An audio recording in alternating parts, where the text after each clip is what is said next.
दुख का सबसे बड़ा कारण।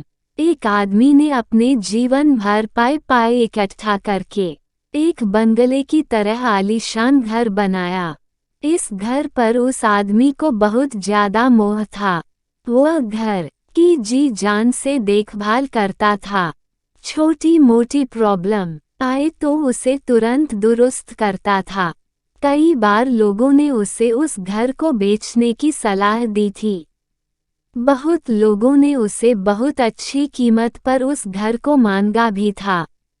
उसका खुद का बेटा भी अच्छी कीमत मिलने से उस घर को बेचने के लिए तैयार था, लेकिन वो आदमी कभी भी उस घर को छोड़ने के लिए तैयार नहीं था।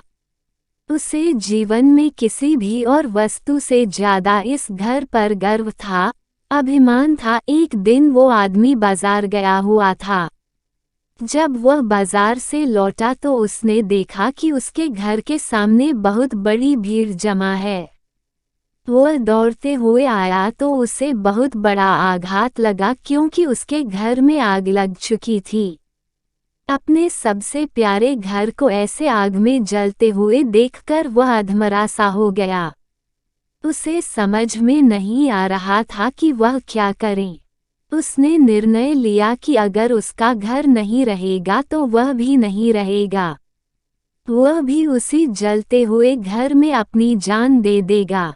अपने दुख में जब वो आदमी जलते हुए घर में जाकर अपनी जान देने गया, तब वहां तमाशा देख रहे लोगों में से एक ने उसे रोक लिया और उसे कहा कि क्यों बेवजह अपनी जान देना चाहते हो, क्योंकि अब यह घर तुम्हारा नहीं है।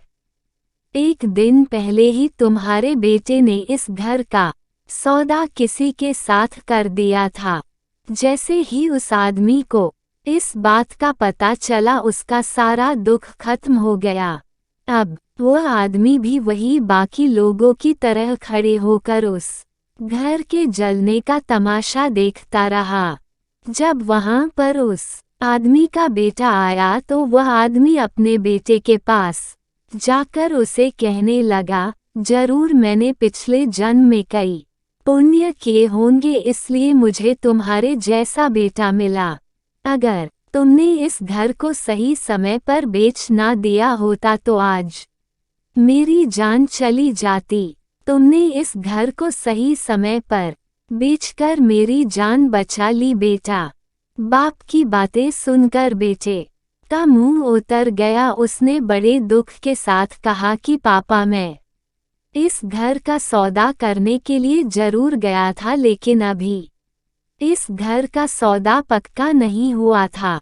यह सुनते ही आदमी का दिल फिर से बैठ गया।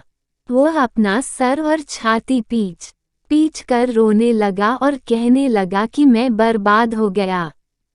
पहले किसी और का घर जल गया, यह जानकर जो उसे खुशी हुई थी, वह अब उसका घर है, यह जानकर दुख में बदल गई।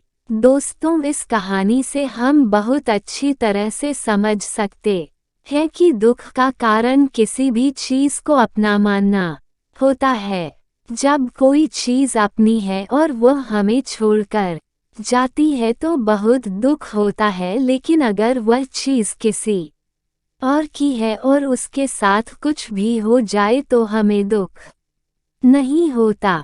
दोस्तों, भगवान बुद्ध के यही विचार है कि किसी भी वस्तु को अपना मानना ही दुख का सबसे बड़ा कारण है। इसीलिए किसी भी वस्तु के साथ ज्यादा लगाव या मोह नहीं बांधना चाहिए। अगर हम ऐसा कर सके तो हमें जीवन में दुख भी नहीं होगा।